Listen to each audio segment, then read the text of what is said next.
그러한 뜻을 지닌 불란서 말입니다. 귀족의 도덕적 책무를 의미합니다. 진주성 싸움 출전을 앞두고 맹주인 김경수가 취한 구국을 위한 결연한 행동은 우리 후손들로 하여금 경외심과 존경심을 넘어서 비장한 마음마저 들게 합니다. 오천은 아들 극후와 극순을 불러 이르기를 나는 이미 병들고 늙어서 싸움터에 나갈 수 없으니 한스럽구나 라고 말을 하자 두 아들이 아버님, 대인을 내세운다면 자식으로서 어버이를 떠나지 못할 것이나 대의를 내세운다면 신하가 임금을 저버리지 못할 것입니다. 아버지께서 허락하신다면 싸움에 나가 대의를 위해 죽을 것입니다 라고 답했습니다.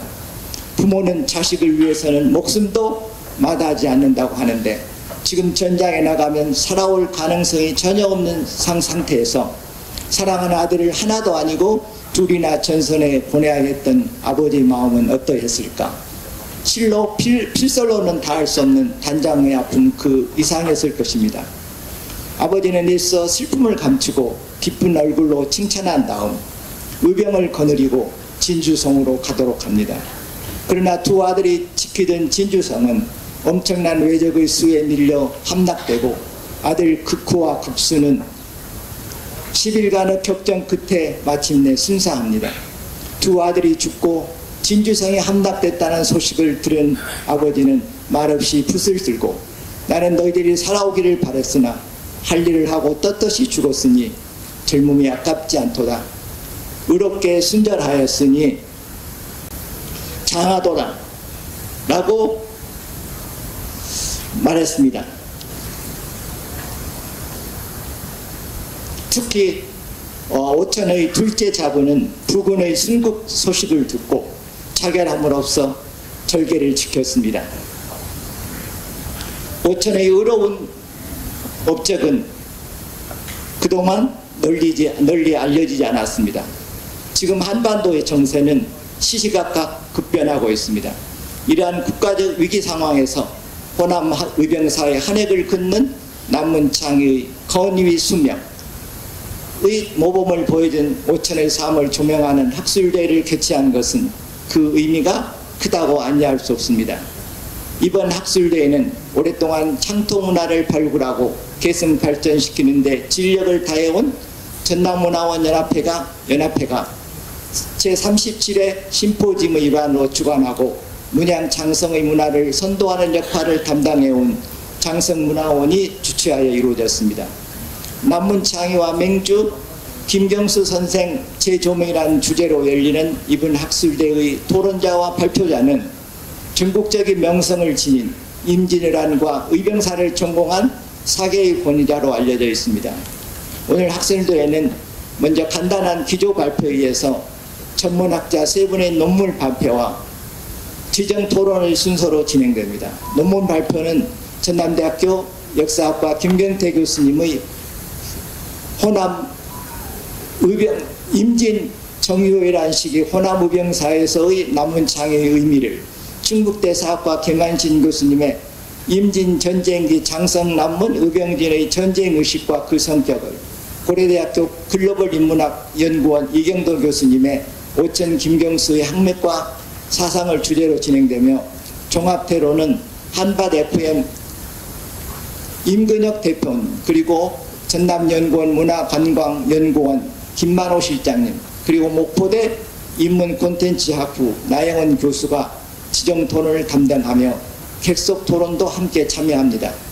끝으로 이번 학술대회 성공적인 개최를 위해 열성과 협조를 아끼지 않으신 우리 김영록 전남도지사님과 김한종 장성군수님, 그리고 신민섭 장성군의회장님, 김봉수 전남문화원 연합회장을 비롯한 회원 여러분, 그리고 김상국 울산김씨 대종회장님과 동친 여러분, 그리고 김양수 전 군수님, 그리고 학술대 준비를 위해서 열성을 아끼지 않으신 관계자 여러분께 감사의 말씀을 드리겠습니다.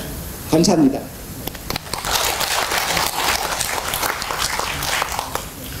예, 기조 발표를 해주신 김동화 교수님께 큰 박수 부탁드리겠습니다. 다음은 제1주제 임진왜란 시기 호남 의병사에서 장성 남문창에 의빈하는 주제로 김경태 전남대교 역사교육과 교수님의 발표가 있겠습니다. 큰 박수로 환영해 주시기 바랍니다.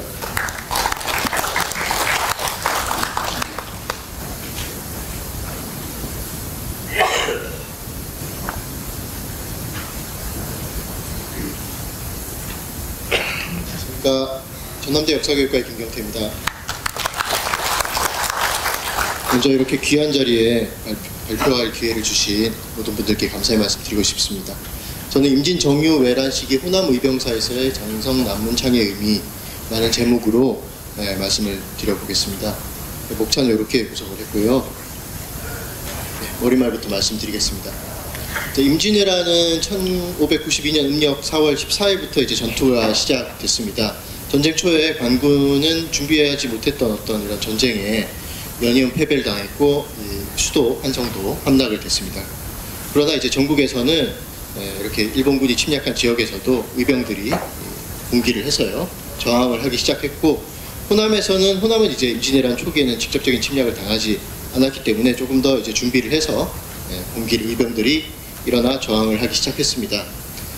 특히 또 호남 지역에서는 관군의 많은 이제 의병 지방 지역에 이제 지방 양반 사족들이 지원해 주었는데 관군이 실패한 이후에 또 의병들이 또 대거 일어나서 여러 차례 일어나서 북상을 해서 한성을 다시 수복하기 위해 노력을 했습니다. 그런데 장성 남문창이는요, 그 호남 의병사라는 큰 이제 연구사적인 어떤 축적 과정에서 크게 주목받지 못했습니다. 이것은 이제 장성 남문창이 관련한 남문창의록 등등에서 스스로도 이렇게 말씀하시고 계시듯이 일반적인 평가 기준인 전투의 성과가 크지 않았다는 것 때문이 아닌가 이런 생각도 듭니다. 하지만 남문창이는 다음과 같은 중요한 의의를 가집니다. 나라의 흐름을 극복할 동력의 백성임을 인식하고 민생 안정을 최우선으로 주장했다는 것, 정철에게 보낸 문서에서도 잘 드러나 있습니다. 그 다음에 관, 민, 승, 양반을 포함해서 일반 백성, 그 다음에 승려 등등까지 포함한 여러 계층을 아우르는 구성원의 다양성도 있고요. 마지막으로 또 지리적인 면모 부분, 장성의 어떤 지리적인 특성도 우리가 관찰해야 될 것으로 생각됩니다. 먼저 본격적인 이제 의병 활동을 분석하기 이전에 호남 의병사에 대한 연구사적인 어떤 흐름에 대해서 잠시 말씀드리자면요. 호남 의병의 특징은 근왕 의병이라는 용어로 대표가 되고 있습니다. 향토 방어를 넘어서 국가 수호를 목표로 자기 지역을 떠나서 이제 북상을 했다는 특징을 가지는데요. 특히 이제 관군 패배 이후 본격화되고요. 대규모의 의병을 조직해서 김천일, 고경명 이런 분들이 이제 활동을 하게 됩니다. 전직 관료 출신 지도자를 중심으로 이렇게 결집했고요. 순천대에 계셨고 호남 의병사에 이제 큰 족적을 남기신 조올래 교수님은 특히 이제 호남 의병을 근왕 의병이라는 용어로 정리하기도 했습니다. 나라의 위급을 구해야 할 책임이 우리에 있다는 자각을 했고 왕실과 나라를 지키는 것이 스스로의 의무임을 여겼다라는 부분을 높게 평가하신 겁니다. 그런데 최근에 와서는 또 새로운 시각들이 제시되고 있습니다. 오늘 발표해 주실 또 토론해 주실 선생님들께서도 이러한 부분들을 재조명해야 된다 이렇게 말씀을 하시는데요. 근왕과 향고를 딱 둘로 나눌 수 있느냐라는 문제의식이 있는 겁니다. 그래서 특히 이제 장성 남문의병이 그러한 복합적인 특성을 가지고 있는데요. 근왕적 성격과 함께 장성이 계속 중심 기지를 두고 군량 지원을 계속했다는 특징을 가지고 있습니다. 그리고 관군과 의병이 딱 나눠진 것이 아니라 협력 관계를 특징적으로 보이고 있다는 부분도 우리가 말씀드릴 수 있을 것 같습니다. 뒤에서 또 말씀드리겠습니다. 호남 보전의 중요성은 잊지 않았다는 것입니다. 근왕 의병을 우리가 주창했더라도, 그래서 호남을 국가 회복의 근본 지지로 인식하고 호남을 완전히 떠나지 않고 여기에 의병의 어떤 전진 기지, 본거지를 두고 계속 운영을 했다는 점, 특히 이제 장성 남문 의병에서 잘 드러난다는 점을 말씀드리면서 이런 부분들을 우리 재조명하면서 장성 남문 의병뿐만 아니라 호남 의병 전체의 연구를 다시 해봐야 되지 않을까는 제안을 저뿐만 아니라 많은 연구자분들께서 하시고 계십니다. 본격적으로 장성 남문창의 조직과 활동에 대해서 말씀드리겠습니다. 1차, 2차 3차, 그 다음에 이제 그 이후의 상황으로 나눠서 말씀을 드리겠습니다. 창의의 계기는 물론 이전부터 침략당한 직후부터 여러 가지 생각들을 가지고 계셨을 거예요. 하지만 본격적인 의병 창의를 하지 않았고 이전에 이제 김천일, 고경명 장군 같은 분들이 먼저 창의를 하고 올라가셨죠. 김경수 선생은 이제 그 시기에는 일단은 대기를 하고 있었습니다. 하지만 1992년 7월 10일에 있었던 금산 전투에서 고경명이 이제 전사를 했다라는 소식을 들었습니다. 한 18일 정도, 일기에 의하면 18일에 듣고 김경수가 의병을 일으킬 것을 결심했다고 합니다. 이때 이제 수백 년 동안 길러온 선비의 기계는 바로 이때를 위함이다. 어찌 죽음을 마다했는가라는 문구가 적혀 있습니다. 그리고 주변에 있던 지사들인 기호관, 그다음에 윤진 등과 함께 장성 남문에 모여 창의를 결의했고요. 이때 특징적으로 이제 장성 현감이었던 당시 백수종이 적극적으로 지원하는 모습이 보이기 때문에 그런 부분도 주목해야 될 것으로 생각됩니다. 먼저 의병을 규합하기 위해서 경문을 발송합니다. 주변 지역에. 비슷한 시기에 또 같이 의병을 결성하려는 사람들도 있었기 때문에 그런 규합하는 의미도 있습니다. 그래서 7월 22일에 남문루에서 경문을 작성하여 전라도 각지로 발송했고요. 그러자 여러 사람들이 모여들기 시작합니다.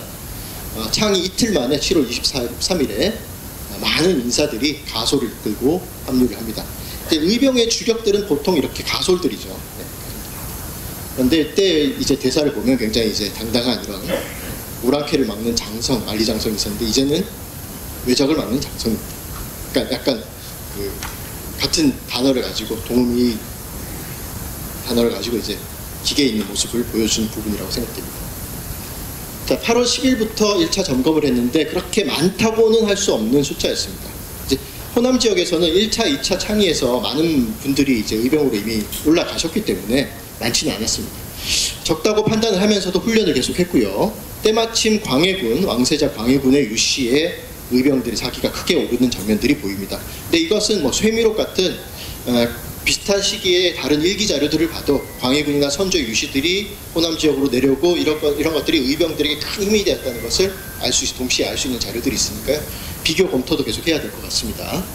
자, 이때 다른 지역에 있던 분들도 계속 모여들기 시작하는데요. 특히 이제 기효증 선생이 의곡장으로 임명이 되어 불량수송의 중책을 맡았고 따로 이제 의곡을 가지고 영광에서 출발해서 강화도 거쳐서 이제 행제소까지 가게 됐습니다.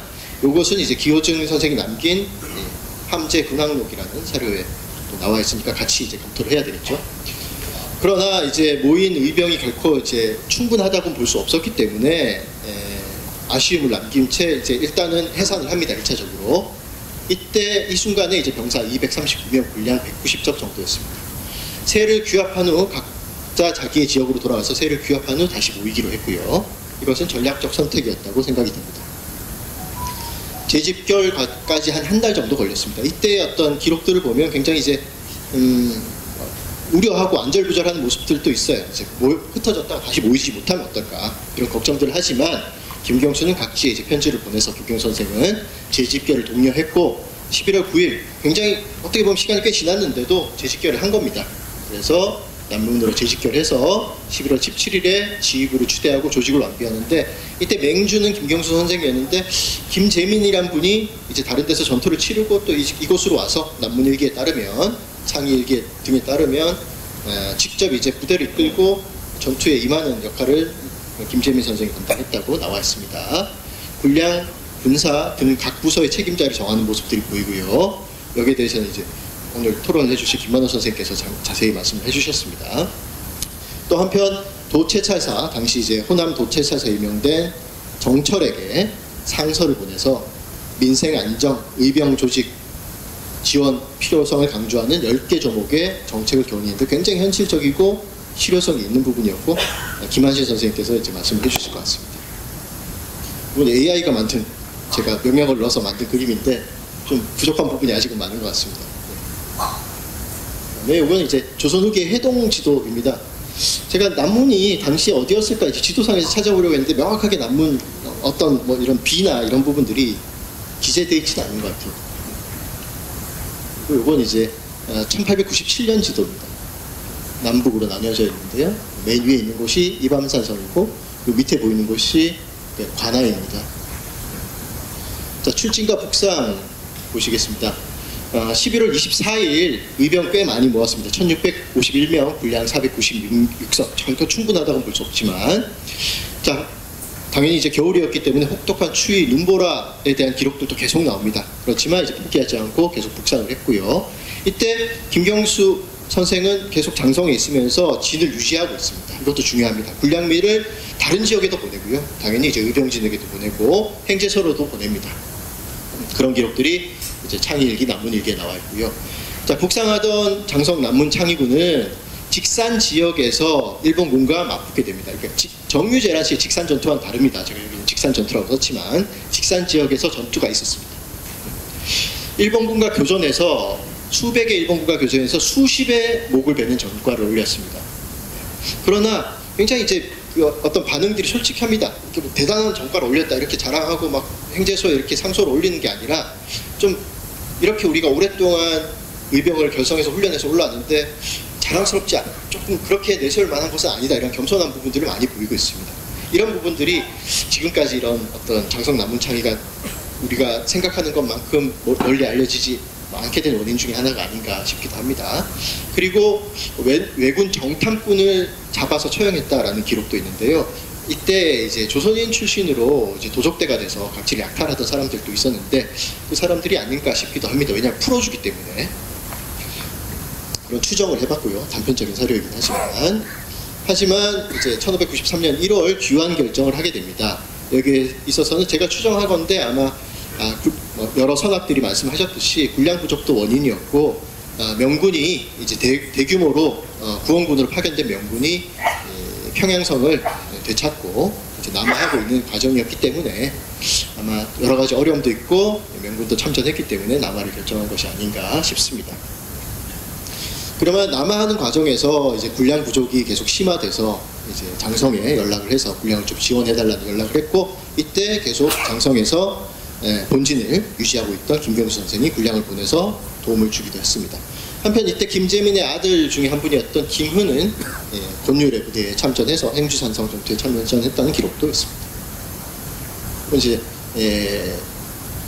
대동여 지도의 한 부분인데요. 딱 중심에 있는 것이 장성입니다. 지도를 보시면 아시겠지만 이제 장성이 굉장히 사통팔달한 어떤 교통로의 중심에 있다는 것도 알 수 있고요. 물론 이 부분도 여러 선학들께서 지적을 하셨지만 이런 교통로의 중심적인 위치에 장성이 있었기 때문에 군량 지원도 하고 의병도 결성하고 다른 지역과 연락도 좀 더 활발히 할 수 있지 않았나라는 생각을 다시 한번 하게 됐습니다. 자, 두 번째 창의입니다. 자, 일단 1차 창의군은 복귀를 했습니다. 그리고 1차 또한 이제 해산을 한 상태였지만 여전히 이제 기본적인 의병진 본진은 유지된 상태였습니다. 이때 강화교섭으로 한성에서 완전히 물러나서 퇴각하던 일본군이 진주성을 공격한다는 소식이 전해집니다. 진주성은 지금은 이제 당시에 경상도, 지금도 경상도지만 진주성이 함락되면 호남 지역이 큰 위기를 겪게 되죠. 그래서 호남 의병들이 두 번째 진주성 전투에서는 많이 참전해서 많이 희생을 당합니다. 장성 남문창에서도 김경수 선생이 두 아들을 보내서 진주성 전투에 참전을 시켰고 희생을 당했다라는 기록들이 보입니다. 세 번째 창입니다. 이렇게 오랫동안 또 의병진을 유지한 진이 많지는 않습니다. 여러 가지 이유는 있지만 정유재란이 벌어집니다. 1597년 7월 이제 본격적으로 수로와 육로로 일본군이 침략을 시작합니다. 남원성이 함락됩니다. 이때는 호남이 직접적인 침략 대상이 됐습니다. 정유재란 때는 남원성 함락 소식을 들은 김경수 선생은 두 아들의 복수, 진주성 전투에서 희생을 당했죠. 복수를 위해 다시 의병을 일으킬 것을 결심하고 굉장히 이제 애틋한 어떤 그런 감정들도 드러나고 있습니다. 이때 김경수가 물론 직접 나서지는 못하시고 김신남, 종제 김신남이 의병 200여 명을 이끌 쪽으로 추진하는데 이제 더 힘들어졌죠. 이제 그 직접적인 침략 대상이 된 호남 지역에서 또 1차 추진을 했던 상황에서 다시 의병을 모으고 군량을 모으는 건 결코 쉽지 않았습니다. 200명을 모아서 북쪽으로 또 보냅니다. 이때 안성까지 진출해서 전투를 치르는데 전과를 거둡니다만 희생도 많았습니다. 근데 만약 이런 사료들이 다 막 과정되고 이후에 뭐 만들어진 것이라고 생각하더라도 조금 우리가 이 사료를 우리가 좀 신뢰할 가치가 있다고 생각되는 게 이런 어떤 전과들, 피해들도 가감 없이 솔직하게 이렇게 말씀하고 계시다는 부분입니다. 굉장히 큰 피해를 입었고 스스로도 이런 좀 충격받고 걱정은 되지만 계속돼서 의병진을 유지하는 모습들을 보여주고 있습니다. 자, 9월 12일 3차 출진을 마치고 귀환하게 됩니다. 시간을 절약하려고 빨리빨리 말씀을 드렸는데 좀 지나치게 빨리 말씀드린 것 같습니다. 마지막 말씀드리면요, 간단하게 살펴봤지만 토론 시간에 또 말씀을 드릴 기회가 있을 거라 생각되고요. 장성 남문창의 역사적 의의에 대해서 한번 말씀드려보도록 하겠습니다. 근황과 향보의 역할을 모두 수행한 복합적 성격의 의병이 아닌가. 북으로 출진하면서도 장성의 본진을 두고 끊임없이 군량을 유지하고 다른 곳에도 보내기도 했다. 또 장기간에 걸쳐 지속적인 함정을 보였다. 임진왜란뿐만 아니라 정유재란 시에도 활동을 했습니다. 그 다음에 의병 활동에 그런 기록들도 물론 있습니다. 이제 과장된 어떤 전과만을 숫자 풀리고 이런 기록들도 있습니다만 굉장히 어려움을 생생하게 기록하고 있다. 처음에 의병진을 결성하는 과정에 어려움, 또 해산했다가 군량을 모았는데 부족하다가 뭐 이런 부분들, 또 피해도 많다 이런 부분들을 솔직하게 기록한 면에서도 우리가 장성 남문창의를 다시 한번 살펴볼 필요가 있다 생각합니다. 그리고 마지막으로 가장 중요한 것이 포기하지 않는 의지가 아닌가. 인적 물적 어려움 속에서도 끊임없이 자신들이 할 수 있는 역할을 찾아서 노력했고, 꺾이지 않는, 요새 유행어이기도 하죠. 중요한 것은 꺾이지 않는 노력과 의지가 아닌가라는 점을 우리에게 이끌어주는 중요한 의병 활동이었고, 그렇기 때문에 더 이제 주목해야 되는 어떤 그런 의병 활동이 아닌가 생각이 됩니다. 자, 이렇게 짧게 말씀드리고 토론 시간에 또 말씀드리도록 하겠습니다. 감사합니다. 예, 일 주제 김경태 교수님의 열띤 강의를 들으셨습니다. 교수님께서 저희를 또 생각하셔서 이렇게 시간 배려를 해주신 것 같아서 깊이 감사할 말씀을 드립니다. 질문사항은 또 종합 토론 시간에 함께 갖도록 하겠습니다. 다음은 제2주제 임진 전쟁기 장성 남문 의병진의 전란인식과 그 성격이라는 주제로 김한신 충북대학교 사학과 교수님의 발표가 있겠습니다.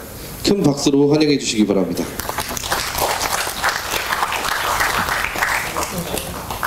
안녕하세요. 충북대에서 일하고 있는 김한신이라고 합니다. 예, 저는 오늘 임진 전쟁기 장성 남문 의병진의 전란 인식과 그런 인식들이 어떤 성격을 지니고 있는지에 관해서 말씀을 드려보려고 합니다. 발표에 들어가기 전에 좀 양해의 말씀을 드려야 될 것 같습니다. 저희 그러니까 이 시기를 공부하는 연구자들은 한 인물 한 인물을 좀 더 뭐라 할까, 객관적이라고는 좀 더 정확하고 엄밀하게 연구하기 위해서 존칭을 한다거나 선양을 한다거나 그런 것들을 좀 피하고 있습니다. 그래서 여기 나오는 김경수 선생을 비롯해서 여러 인물들의 성함에서도 존칭을 제가 좀 생략을 하도록 하겠습니다. 문중의 여러분들과 관계자 여러분들께 좀 널리 양해를 부탁드리겠습니다. 이거 어떻게 넘기는 거지?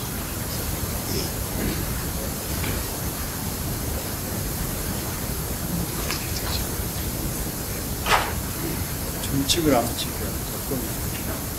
그런가요? 네.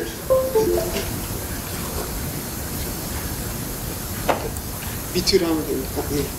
예, 목차는 머릿말, 매진말 그렇게 갖추고요. 본문에서 전란의 충격과 장성 사족의 현실인식, 그다음에 3장으로 들어가서는 의병진의 역사인식과 절의 실천, 그렇게 작성해 보았습니다.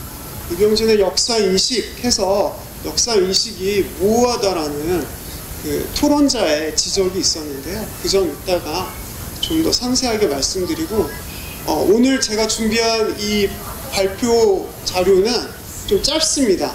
예, 간단하게 말씀드리고, 아까 전에 발표하셨던 김경태 선생님처럼 토론 시간에 제가 좀 더 상세하게 말씀드리도록 하겠습니다. 자, 머릿말부터 보도록 할게요. 잘 아시다시피 1592년 일본의 침략이 발발한 이후에 그러니까 특히 경상도와 전라도를 중심으로 해서 의병이 창의했습니다. 전라도에서도 대거 의병이 창의했는데 잘 아시다시피 고경명은 담양에서, 김천일은 나주에서, 임계영은 보성에서 창의했습니다. 그런 가운데 장성남문에서도 김경수를 중심으로 해서 창의가 일어났는데요. 그래서 김경수는 긴심남, 기후관 등과 함께 장성남문에서 의병청을 설치했고, 그 이후에 1592년 11월에 1차 창의를 한 뒤에 강화협상기의 2차, 그리고 정유제란기, 아까 전에 발표에서 보셨듯이 정유제란기의 3차 창의를 단행했던 것입니다. 자, 여기서 이제 살펴보아야 될 게, 김경수는 장성남문 의병진의 맹주였죠. 그 맹주로서 경문을 발송하고 또 조정에서 파견된 관원들과 문서로 또 소통하기도 했습니다. 그것은 의병을 창의하고 그 조정에서 파견한 공명사신과 긴밀하게 소통해서 협력해서 항전하기 위함이었던 것이죠. 그러한 내용들이 오천집이라던가 남문 창의로 등에 남아서 현존하고 있습니다. 그래서 의병진 창의의 배경과 근거를 좀 더 명확하게 규명하기 위해서는 이러한 위의 기록들을 통해서 의병진 구성원 개인의 사유라던가 현실 인식이라던가 현실 인식을 통한 행동으로의 이행 등이 면밀하게 검토되어야 된다고 생각합니다. 자, 2장으로 들어가 보도록 하겠습니다. 첫 번째 국가 위기가 발생했는데요. 거기에 따른 고위 의식이 발현된 양상들을 살펴보도록 하겠습니다. 김경수는 전란이 발발한 직후에 기후관, 윤진 등과 함께 경문을 작성했는데요. 그 경문에서 조선이 200년 동안 태평성대를 누리고 있었고, 그런 조선의 200년을 그러니까 중국의 주나라가 예제를 갖추어서 통치한 사실을 비견했습니다. 그러니까 무슨 의미냐면은 조선 역시 중국이 태평성대를, 그러니까 중국이 정치와 교화를 통해서 태평성대를 이루었던 것 같이 조선 역시 전 200년 동안 문화로서, 예제로서 이 국가를 태평하게 다스려 왔다라는 그런 인식을 보였던 것이죠. 그런데 오랑캐 중에 하나였던 일본이 그 중에 권력자가 부상하게 되면서 그 권력자가 명분 없이 조선을 침략했다는 그런 인식이 바로 김경수 등이 작성한 경문에서 뚜렷하게 나타나 보입니다. 그래서 일본이 조선을 침략한 행위가 명분이 없는 오랑캐의 만행이었다라는 점을 뚜렷하게 대조시켜서 항전의 명분을 이른바 격양시켰던 것입니다. 자, 김경수는 그런 경문 등에서 장성 일대에서 창의의 대의를 주장했습니다. 그러자 주변의 지역에서 사족들이 호응해 오면서 장선 낭문 의병진의 속속들이 합류하게 되었는데요.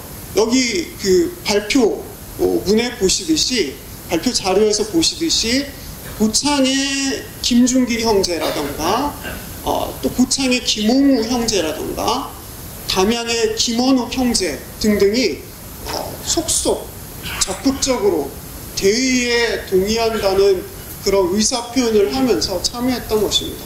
여기서 이제 좀 살펴볼 게 고창의 공사 김중기 등은 김경수에게 비로소 죽을 자리를 얻었다 라는 이 창의의 굉장히 기꺼이 참여하겠다라는 그런 뜻을 보이면서 이런 김경수 등이 처음에 조직했던 창의 이병진 지휘부에 적극 참여했던 것입니다. 근데 그랬을 때 조정으로부터 정철이라는 인물이 전라도와 경상도와 충청도를 아우르는 3도 도찰찰사로 삼남 지역에 파견됩니다.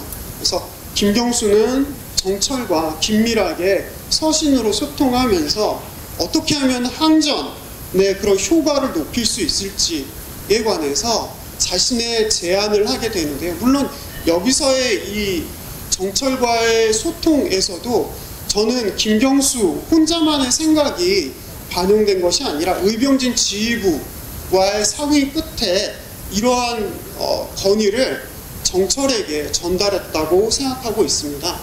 예, 그래서 우선적으로는 민심 안정.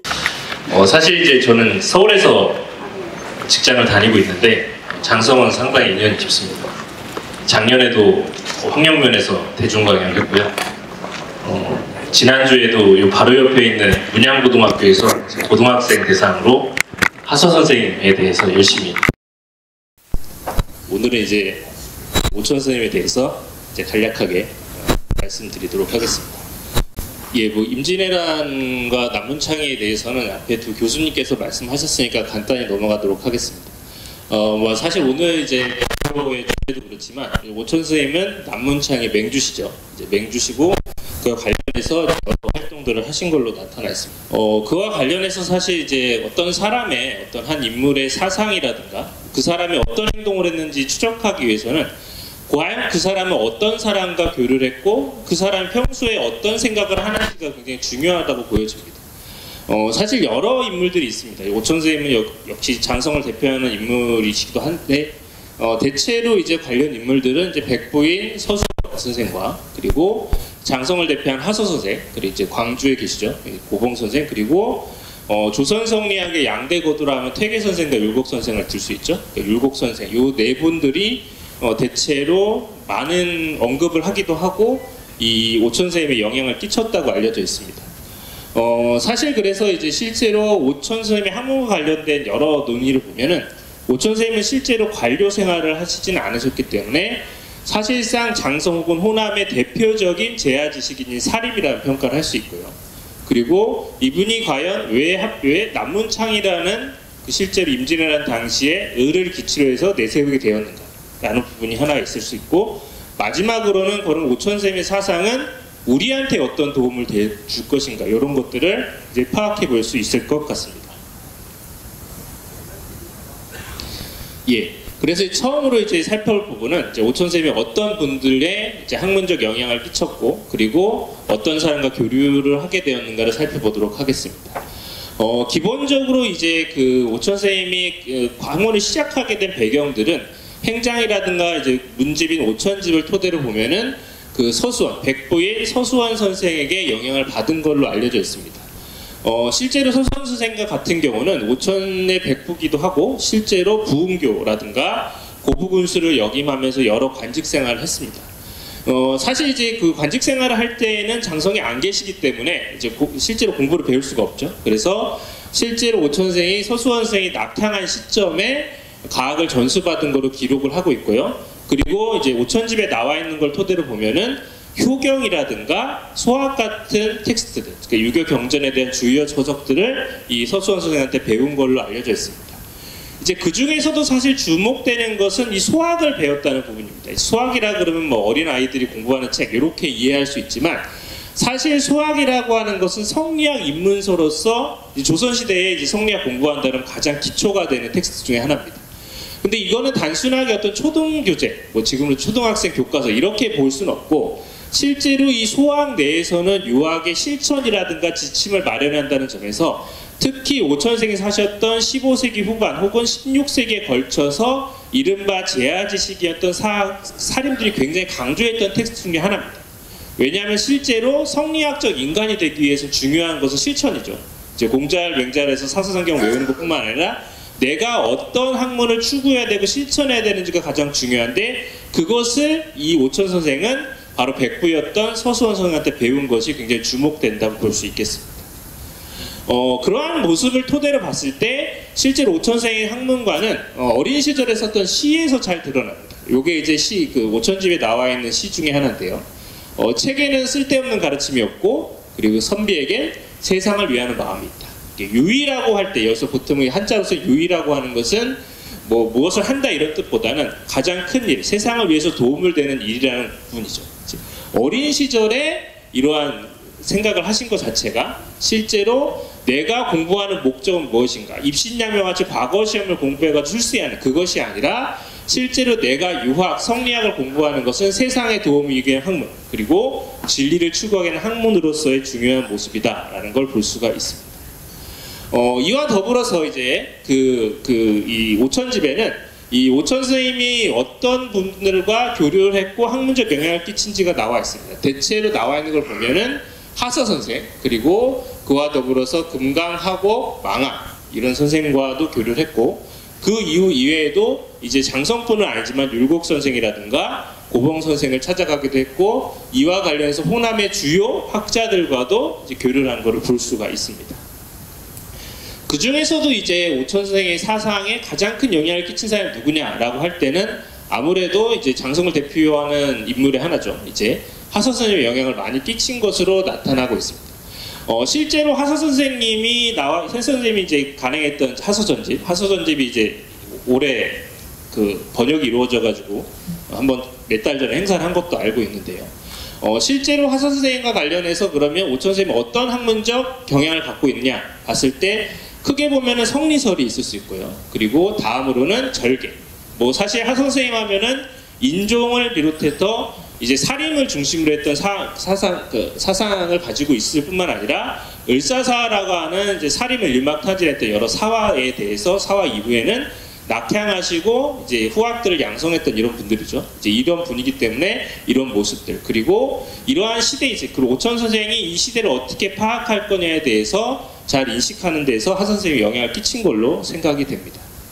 이와 함께 이제 주목되는 것은 오천집에 나와 있는 오산사강단이라는 표현이 있습니다. 오산사강단이라는 건 쉽게 말해서 4명이 함께 모여서 뜻을 같이 하는 4명이 함께 모여서 학문적 토론하고 시대에 대한 여러 문제점을 진단했던 것으로 보입니다.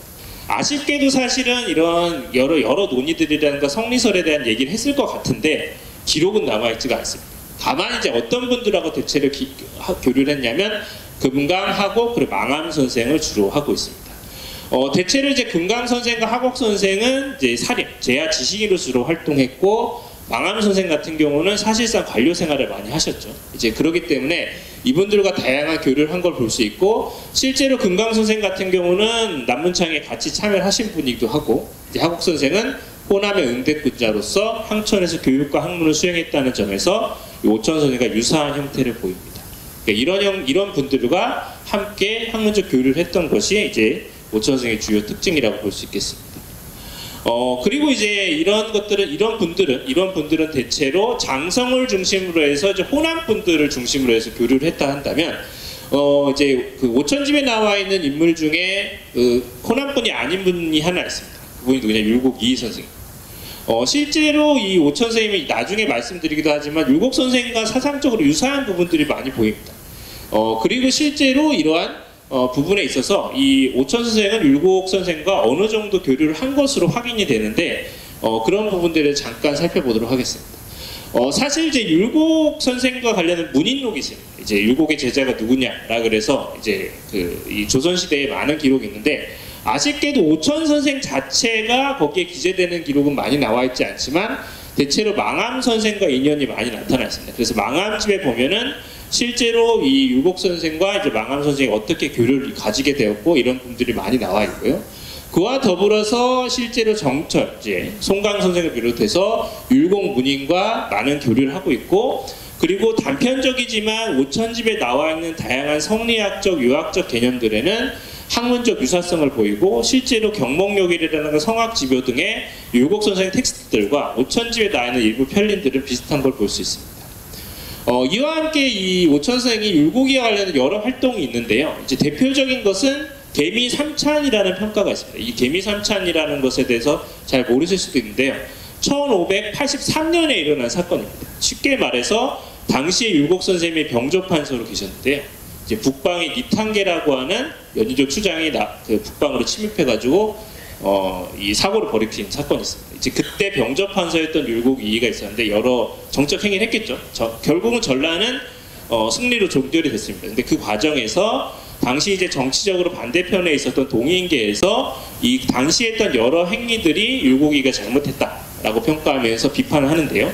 여기에 관련해서 발생했던 사건이 하나가 개미 삼천입니다. 결과적으로 그걸 비판했던 3명이 유배를 보내면서 사건이 끝나는데 이와 관련해서 오천 선생은 굉장히 비판적으로, 왜냐하면 율곡 선생이 뭐 서인이라고 규정할 수도 있고 뭐 중립적인 조제론자로 규정할 수도 있지만 결과적으로 이 당시에 했던 것은 동인에서 너무 과도하게 당파적 입장에서 한 것이다라고 하는 부분에서 율곡 선생과 관련된 내용을 하나 볼 수 있고요.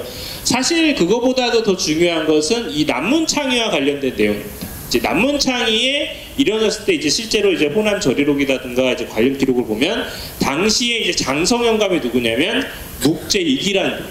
묵제익이라는 분은 어떤 분이냐면 율곡이의 직접적인 제자고 실제로 인조 반정을 일으켰을 때 반정을 일으킨 주도 세력입니다.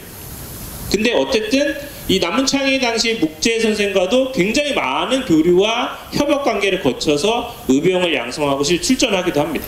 결과적으로 그럼 어떻게 갑자기 이 묵제 선생과 인연을 갖게 되는가 했을 때는 아무래도 율곡 선생과 관련이 중요한 요인이 아닐까라는 생각을 해봅니다.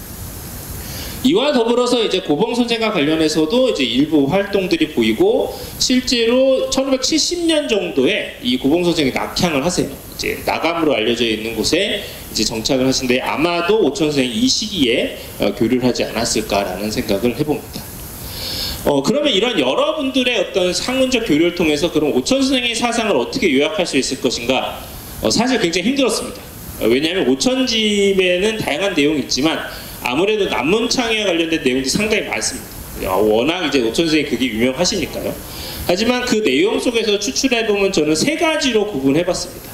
물론 대학의 강령을 보면 수시인제가 치국 평천하라고 구분되어 있는데 일단은 오천집에 나와 있는 건 크게 3가지로 좀 구분해봤어요. 첫 번째 수식. 내가 얼마나 수양을 잘하고 그리고 어떤 실천 방식을 해야 되는가가 첫 번째. 두 번째 제가 집안을 잘 다스려야 하는 방식. 그리고 마지막으로는 치인치국이라는 실제로 세상을 어떻게 하면 좀 더 올바른 세상 그리고 바람직한 세상으로 나아가게 할 것인가 라고 하는 3가지 카테고리로 분석을 해봤습니다. 첫 번째 수신입니다. 수신은 요약을 하자면 입지에서 마음으로 라고 이제 제가 워딩을 했는데요. 첫 번째 뭐냐면 입지입니다. 입지는 뜻을 세운다. 이제 직역하면 그렇습니다.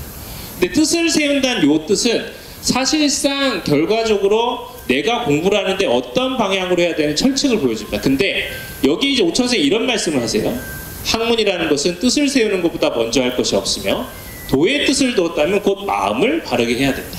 라는 얘기를 하죠. 근데 이게 누구랑 유사하냐? 사실 율곡 선생과 유사합니다. 율곡 선생은 모든 텍스트의 제일 첫 번째 학자 혹은 공부하는 사람이 할 가장 첫 번째 덕목이 무엇이냐라고 얘기할 때 바로 입지를 강조합니다. 이제 그런 면을 봤을 때 그러면 입지를 하면서 목적이 무엇이냐? 바로 성인이 되는 길이 가장 중요한 것이라고 얘기하고 있죠. 근데 그렇기 때문에 사실은 오천 선생님의 학문에서 이 입지를 강조하는 부분은 아무래도 율곡 선생과의 영향 혹은 상호간의 어떤 문제의식의 공유로 볼 수가 있고요. 두 번째는 심입니다. 마음이라고 하는 것은 사실 16세기의 어떤 성리학을 연구하는 모든 사람의 화두예요. 이제 호남에서 유명한 부분은 이제 고봉 선생이 퇴계 선생과 이제 사칠 논변했던 게 가장 유명하지만 결국 그 본질은 뭐냐면 마음입니다. 마음에 대해서 많지는 않지만 오천집에 상당히 많은 내용이 나와 있습니다. 기와 심에 대한 관계라든가 그리고 배우는 사람은 심에 대해서 어떻게 관점을 가져야 된다. 이런 것들을 토대로 봤을 때 심에 대한 관점도 이 수신, 즉 이 오천 선생님의 사상에 큰 영향을 끼치는 걸 볼 수가 있습니다. 다음으로는 제가입니다. 그러니까 제가가 집을 잘 다스려야 된다, 집안을 잘 꾸려야 된다, 이거라고 직역할 수 있지만 특히 이 제가 중에서 이 오천생이 강조하는 건 효입니다. 효라고 해서 실제로 천하애돌이는 일찍이 효 밖으로 벗어난 것이 없다고 얘기하시기도 하고요. 그리고 실제로 행장에 보면은 부친상을 당하셨을 때 바로 상을 치르는 제도를 한결같이 주자가래를 따랐다, 이런 표현을 합니다. 근데 이게 왜 중요하냐? 1392년 조선왕조가 건립되고 나서 사람들은 다 그렇게 봅니다. 1392년 조선왕조가 돼서 고려의 불교적인 문화가 유교로 바뀌었다고 생각하지만 사실 사람은 이렇게 안 변하죠. 1592년이 됐다고 사람들이 관습이 변하지가 않습니다.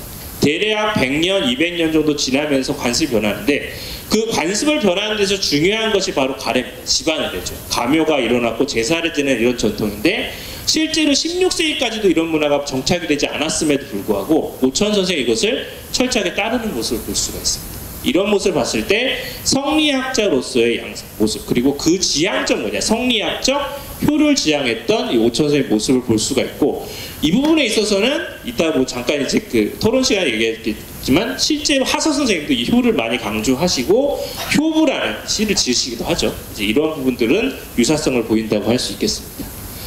다음으로 치국과 치인에 대한 태도는 뭐 한마디로 요약하면 의라고 볼 수 있겠습니다. 뭐 난문 창의를 하시기도 했고 실제로 대체로 이 의에 대해서 상당히 강조하십니다. 오천 선생의 직접 쓰신 가운에 보면은 선비라고 하는 것은 의의 극히 미세한 차이라도 힘써 다툰다, 이런 표현을 하시기도 하고, 실제로 이 창의 경문을 놓더라도 의에 대한 다양한 내용들을 확인할 수 있습니다. 여기 좀 깨져서 잘 안 보이는데, 그러면서 그럼 지향하는 관점 무엇이냐, 바로 군자입니다. 그러면 나는 어떤 사람이 돼야 될 거냐 할 때 이 오천 선생은 군자가 되는 삶이 가장 바람직하다고 보시고, 실제로 군자에 대한 철저한 그 입장을 토대로 봐서 그 관련한 삶을 지향하는 걸 볼 수 있고요. 실제로 그런 과정 속에서 아까 잠깐 말씀드렸던 1583년에 개미삼창 과정에서 율곡에 대한 동네 공세에 있어서 실제로 율곡에 대한 과도한 비판은 의가하는 사사람에 기인한 것이며, 그리고 나중에 가서는 오천 선생은 율곡 선생을 지지했으나 돌아가시고 나서 바로 이제 율곡을 비판했던 정혜립에 대해서도 단절하는 이런 태도를 봤을 때 이 오천 선생이 갖고 있는 지향점은 바로 치국치인에 대한 관점은 의 혹은 의리로 귀결되는 것을 볼 수가 있습니다. 간단하게 한 20분 정도 살펴봤는데요. 결국은 이제 중요한 건 무엇이냐, 바로 오천 선생님의 사상 혹은 삶 속에서 우리는 무엇을 지향할 필요가 있는 것이냐에 대한 문제라고 생각합니다. 실제로 오천 선생은 뭐 저기 그 토론에서 나영 선생님께서 지적하신 바와 같이 이 호남 유학에서의 오천 선생님의 입장이 무엇이냐, 이것을 이제 나중에 설명을 드리긴 하겠지만 사실상 다양한 학문의 전승과 발전이 오천 선생이 많은 걸 볼 수 있지 않나 싶습니다. 가학으로 볼 수 있는 서수원 선생의 인물, 물론 이제 친지긴 하지만 하서 선생의 인연, 그리고 고봉, 율곡, 그리고 여러 교유인물을 통해서 상당히 많은 인적 관계를 토대로 스스로의 학문을 형성했던 인물로서의 오천 선생을 규정하고 있는데 좀 아쉽습니다. 왜 아쉽냐고, 오천집에는 아주 많은 내용이 들어가 있지가 않아서 이제 그런 것들이 수집되면 오히려 이 오천 선생님의 내용, 그 사상을 좀 더 알 수 있지 않을까 싶고요. 그리고 실제로 대학 강령인 수신제가 치국 평천하라고 하지만 결국 수신에서 출발해서 제가, 그리고 치국 치인에 있는 사상은 최종적 단계인 난문차인까지 이루어졌다는 점에서 결국은 그 오천 선생님의 사상은 추상적인 차원이 비치는 것이 아니라 직접적인 실천과 관련된다는 점에 주목해 볼 수가 있습니다. 그리고 결국 오천 선생님은 군자라고 하는 성리학적 이상적 인물을 지향하면서 제야 사림이지만 현실 정치에도 비판 정신을 가지고 있고, 그리고 임진왜란 당시의 불의를 보고 창의했던 그의 삶과 여정 속에서 우리는 현대를 살아가는 우리에게 여전히 유의미한 삶의 원칙과 지향을 보여준다는 점에서 오천 선생님의 사상은 여전히 현재에도 주목해볼 가치가 있지 않나라는 생각을 해봅니다. 이상으로 발표를 마치겠습니다. 감사합니다.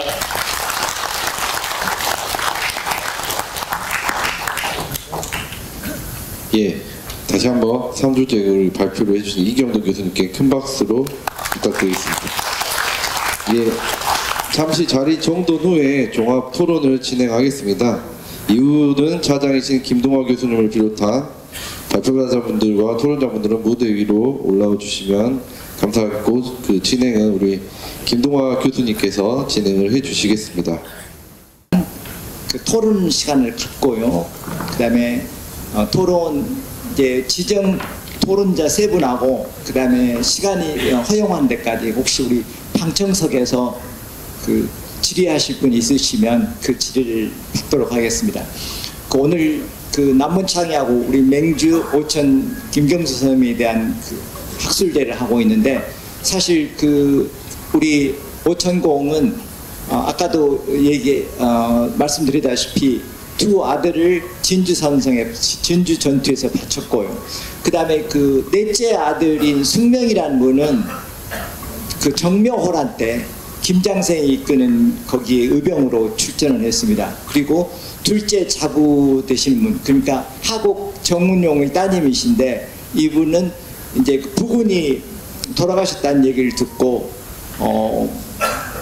몸을 던져서 가물에 몸을 던져가지고 그 절개를 지키셨어요. 그러니까 우리 이제 그 담양 여러분 아시죠? 담양의 고재봉이 세 부자가 전선에서 돌아가셨잖아요. 그 세 부자의 전선에서의 순국 그리고 우리 그 오천공의 두 아들 그 다음에 막내 아들의 정묘란의 의병 그래서 세 아들이 말하면 의병으로 참가한 거고요. 그 다음에 자부는 절개를 지켰던 거예요. 아마 이러한 역사는 아까도 말씀드렸을 때 우리 노블리스 오블리제라고 하는데 아마 서양에서도 세 부자나 이런 세 아들이 전선에 참여하거나 몸을 던진 경우는 없습니다. 그래서 저는 이게 단순히 이제 한 가문의 자랑이라기보다는 우리 장성의 고장의 자랑이기도 하고요. 우리 대한민국 역사의 위대한 역사이기도 합니다. 그래서 이러한 것은 우리가 널리 알리고 그 다음에 그걸 받도록 해야 되는데 지금까지 사실 장성 사람들도 오천공이 어떤 일을 했고 어떤 분인가 잘 몰랐어요. 그래서 이런 기회로 보다 알려지고 그동안 우리가 그냥 홍길동 고장으로만 알려있는데 사실은 그런 보다는 장성은 선비 고장을 바탕으로 선비 정신을 바탕으로 한 학문과 절의의 고장입니다. 그래서 앞으로 그런 차원에서 우리 장성군을 널리 알리면 어떻게 보면 우리 장성군이 작지만 세계적인 도시가 될 수 있습니다. 저는 그렇게 믿습니다.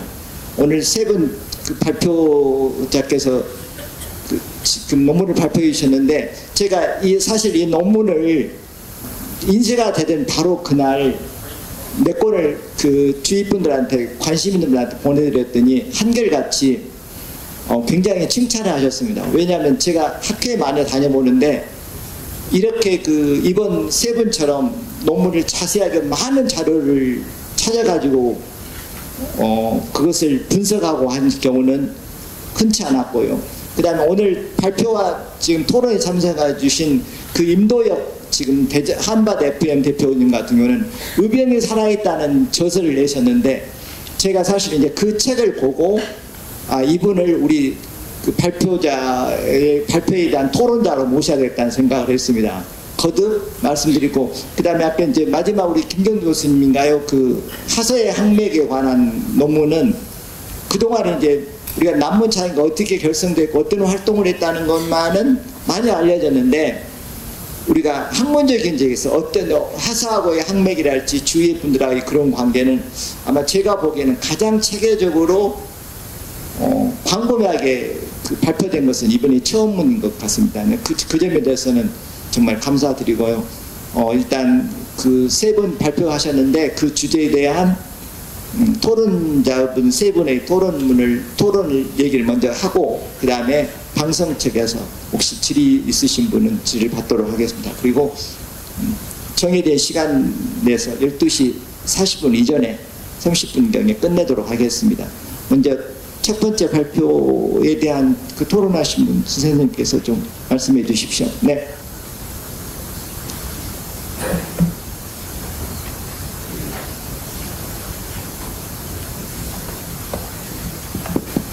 순례 또 이제 세 번째로 중부와 이부 이렇게 좀 계획을 하고 있습니다.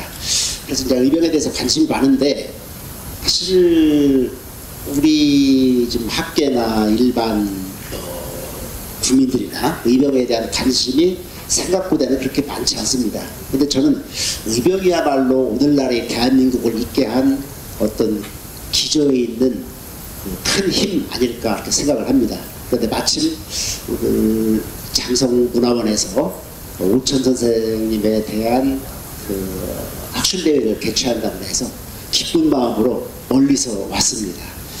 그 이제 오천 선생은 우리 이제 발제작께에서 여러 가지로 정리를 잘 해주셨는데요. 뭐 의병과 군량을 지속적으로 모집해서 전투태세를 유지하고 또 군량을 이 전라도 윗지역까지 지원하려 했다는 점, 그리고 또 장기간 의병제를 유지하면서 근황과 향고 역할을 수행하고 3회에 걸쳐서 출진했다는 점, 또 의병에 대해서 생생한 기록을 남겼다는 점, 이런 이제 의미를 이제 정리를 해주셨습니다. 근데 저는 이제 이 난문창의가 이 외에도 다양한 의미가 있지 않나 이렇게 생각을 하는데요. 그래서 한번 다른 측면을 한번 제시해 보고자 합니다. 첫째는 그 민방위 활동을 한번 말씀을 드려보고 싶습니다. 난문창의지는 이제 무장항쟁 외에도 이제 물자 비축, 향촌사회 질서나 유지, 그리고 또 향촌 재건, 백성의 피난 경로 확보, 이런 건데요. 이게 이제 민심을 진정시키고 하나로 결집하는 이제 부수 효과를 지닙니다. 특히 이제 유림, 관군, 승려, 노비 이런 다양한 신분이 참여함으로써 지역사회 결속이 강해졌고, 당연하게도 전후 복구에 필요한 회복 탄력성 역시 커지지 않았나 이렇게 보고 있습니다. 두 번째로 적을 제어하는 기능입니다. 평소 우리 군부대가 훈련을 하고 경찰이나 소방관들이 순찰을 돕니다. 근데 그 당장 뭐 싸움이 있거나 범죄가 일어나지 않았고 또 뭐 화재가 지금 당장 발생하지 않았음에도 그런 순찰 활동을 하는 것은 범죄를 예방하고 화재를 예방하고 뭐 그런 그런 기능을 갖기 때문입니다. 그래서 저는 이 난문창의가 사실 커다란 어떤 전과라는 측면, 뭐 적을 몇 명을 북질러서 목을 몇 명이나 베고 뭐 어떤 싸움에서 이겨서 뭐 얼만큼 북진을 했고, 이런 측면에서의 전과는 좀 약했을지 모르지만 그 아시다시피 임진란, 정유란 참 참혹한 전란, 수많은 사람이 죽어가고 불에 타고 재산을 약탈당하고 하는 그런 시기에 장기간에 걸쳐서 의병진을 유지했다는 것은 참으로 대단한 일 아닌가 이렇게 생각을 합니다. 그리고 또 바로 그런 역할이 장성의 어떤 질서를 유지하고 회복하고 또 왜군의 분탕질로부터 어떤 좀 그 방어하는 그런 부수적인 역할도 하지 않았나 그렇게 생각을 합니다. 잘 아시겠지만 정유재란 때 집중적으로 이 호남에 대해서 이제 왜군들이 공략을 하고, 그래서 뭐 영광, 우리 뭐 남원 이런 데서 참 엄청난 사람들이 많이 죽었습니다. 그리고 뭐 잘 아시다시피 뭐 코를 베어가지고 뭐 교토에 그 이총이라고도 있죠, 비총이라고도 하는데, 예, 코를 베가지고 조선인들이 그를 한 곳에 묻어놓은 뭐 그런 무덤인데, 그 정도로 이제 많은 피해를 겪었는데, 바로 장성에서 이런 난문창의진이 장기간 의병을 유지했다는 것은 이 지역이 아무래도 뭐 그 좀 다른 지역에 비해서 피해가 좀 적었지 않았을까 하는 그런 추측을 해볼 수 있는데, 한 이런 것들은 물론 이제 차후에 좀 더 면밀한 고증을 통해서 한번 좀 검증을 해볼 만한 그런 주제가 아닐까 하고 이렇게 생각을 해봅니다. 셋째는 이제 우리는 흔히 눈에 보이는 커다란 전과 또는 희생에만 주목하는 습성이 있습니다. 하지만 눈에 잘 안 띄는 이런 작은 부분에도 주목해서 디테일을 보완해야 되지 않을까 이런 생각을 하는데요. 예를 들면 충무공 이수신 장군, 예, 대단한 전과를 올리고 우리 조선을 위기에서 구한 영웅 아닐까 싶습니다. 그러나 이수신 장군이 있기에는 수많은 사람들이 뒤에서 도왔다고 저는 생각을 합니다. 판옥선, 전선의 구축, 또 전선의 수리, 또 그 싸움에 필요한 활 쏘는 사부, 또 노를 젓는 격군, 이런 사람들이 필요하고요. 심지어는 또 물기를 잘 아는 어영담 같은 사람, 이순신 장군은 아시다시피 처음에는 함경북도 그쪽에서 근무를 했고요.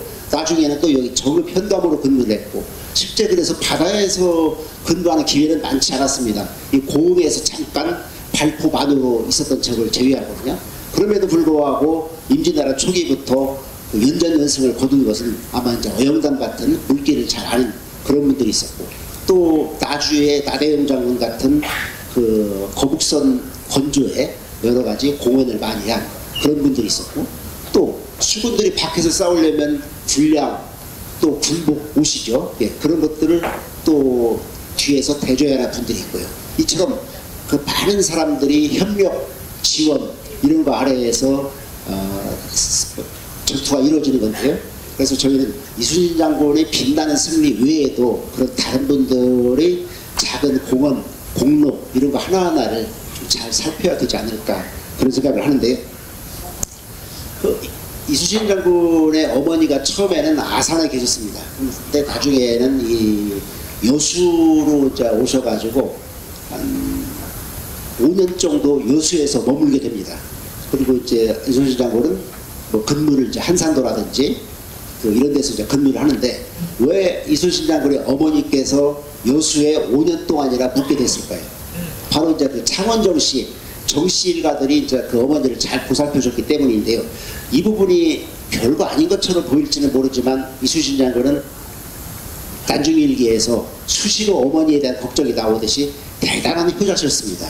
그런데 그 어머니가 80 넘으시고, 뭐 지금도 그렇지만 이제 80이 넘으면 그 건강이 좋지 않지 않습니까? 이 조선시대 때는 뭐 더 말할 것도 없겠죠. 근데 그런 어머니를 5년 동안이나 그 정대수라는 차원정 씨 일가가 잘 보살펴 줬기 때문에 이순신 장군은 안심하고 공부에 임하고 싸움에 임할 수 있었습니다. 바로 그런 부분들도 그 전투를 도와주는, 우리 전쟁에 이길 수 있게 한 그런 원동력의 하나가 아닐까, 저는 그런 생각을 합니다.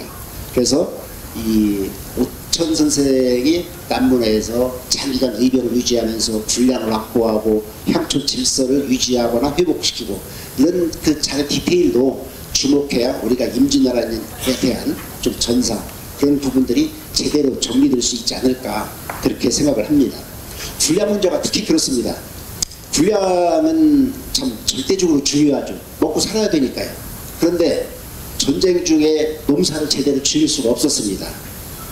외병들이 뭐 전투터를 유린하고 불지르고 그러다 보니까 농민들은 여기저기로 피난 다니기 바빴고요. 그러니까 농사가 제대로 될 리가 없었죠. 곡식이 당연히 부족합니다. 그런데 싸우려면 먹어야 힘이 납니다. 그래서 군량 문제는 당시 그 어떤 문제보다도 참 중요한 현안 문제가 되는데요. 그 오천 선생이 바로 이런 군량을 내놓고 또 모으고, 또 이름은 남지 않았지만 그 아까운 군량을 적극적으로 내놓고, 이런 부분들은 참 높이 평가하지 않을 수가 없습니다. 그래서 그 오천 선생이 자기들 먹고 살기에도 바쁜데 그걸 다른 곳에까지 지원하려 했다는 것, 이것은 참 크나큰 희생정신이 아닐까 이렇게 생각을 합니다.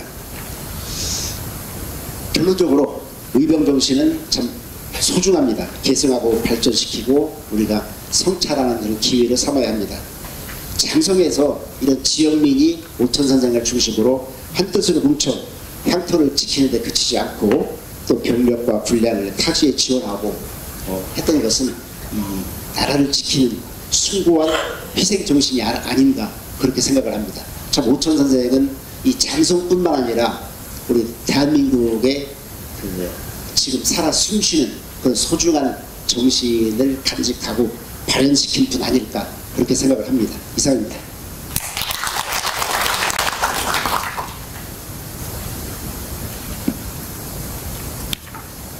따로 질의하실 건 아닌 건가요? 임도 선생님. 예, 질의 성격이 아니라. 그러면 혹시 저기 첨부할 말씀 있으시면, 예, 김경태 교수님. 예, 그 정성스러운 토론문에 감사를 드립니다. 그 의병 연구가 그 현재의 생명력을 가지는데, 네, 중요한 제언을 해주셨다고 생각됩니다. 4가지 말씀을 해주셨는데요. 제가 동의하는 의미에서 조금만 보충 말씀을 드리자면, 특히 말씀해주신 바와 같이 적을 제어하는 기능, 민방위 기능 아주 중요하다고 생각됩니다. 특히 임난 시에는 일본군이 직접 침략하지 않은 호남 지역일지라도 이제 도적대들이 많이 발생합니다. 도적대로 조선인 출신의 또 일본인으로 가장해서 이렇게 도적질하는 존재들이 많았는데요. 실제로 약탈당하는 고을들이 많았습니다. 왜냐하면 이제 지방 가다도 도망가고 이렇기 때문에 장성의 의병진이 있음으로써 그런 것들을 방어하는 역할을 충분히 했으리라 생각되고요. 물론 이제 침략을 안 당했으니까 침략을 막았다 이런 얘기는 없을 수도 있습니다. 정유재라는 시에는 더욱 이제 직접적인 침략지가 되었는데 아까 말씀하셨듯이 저도 이제 그 부분 생각을 안 해봤는데 다시 한번 살펴봤습니다. 이게 호남 장성 각 지역의 담당 구역을 정합니다. 근데 장성과 담양 지역을 우키타 히데이가 담당을 하는데요. 근데 특별히 오천집이나 여러 남은 창의력 봐도 장성이 침략당할 때는 없으니까 아마 성공하지 못했지 않았나. 그 부분 좀 더 살펴봐야 되겠지만 실제로 방어적 역할을 충분히 했다고 추정을 할 수 있을 것 같습니다. 그다음 회복 탄력성 이런 어떤 용어도 매우 적절한 용어라고 생각이 들었습니다. 그런 역할들을 했음을 꼭 전투가 아니더라도 의병진이 그런 역할을 했음을 계속 강조해야 된다고 생각되고요. 또 사료상 작게 등장하는 어떤 인물이나 어떤 그런 활동도 우리가 다시 한번 봐야 된다, 재검토해야 된다 생각이 듭니다. 또 군량 문제는 군량 없으면 당연히 싸울 수가 없습니다. 살아갈 수도 없고요. 근데 최근 임난 연구가 이 군량에 대해서 굉장히 많이 주목을 하고 있습니다. 근데 조선 백성들이 전투기는 물론 소관기 외에도 또 일본군 철수 후에도 명군을 지원하기 위해서 군량 수급에 큰 노력을 했습니다. 지역민들이 또 양반들이 많은 노력을 했는데 이 부분도 다시금 이제 강조하고 또 주목해야 되지 않을까 생각을 다시 한번 하게 됐습니다. 감사합니다. 우리 두 번째 그 토론 담당하신 우리 김만호 선생님께서 좀 말씀. 네, 전남연구원에서 근무하고 있는 김만호라고 합니다. 저는 2017년에 남문창이 관련된 논문을 쓴 이후로 이렇게 이제 회사에 입사해서 별로 연구는 많이 못하고 있는데요. 그래서 토론만 겨우겨우 하고 있습니다. 오늘 그 김한신 쌤의 그 발표문은 아마 우리가 기존에서는 그 의병들이 어떤 활동을 했지, 어떤 활약을 했지, 뭐 이런 질문이었다면 오늘 논문은 그 사람은 무슨 생각을 했었지, 뭐 이런 것으로서 약간 기존 연구에서는 조금 살필 수 없었던 새로운 관점이라는 점에서 중요한 의미가 있다고 생각되고요. 간단히 세 가지만 질문하도록 하겠습니다. 첫 번째, 이제 장성 남문창이 했던 의병진 아마 1차일 건데요. 앞서서 이제 그 최초 의병장인 김천일, 또 최대 의병장인 고경명 의병진이 있었는데 왜 합류 안 했지? 라는 질문이고요.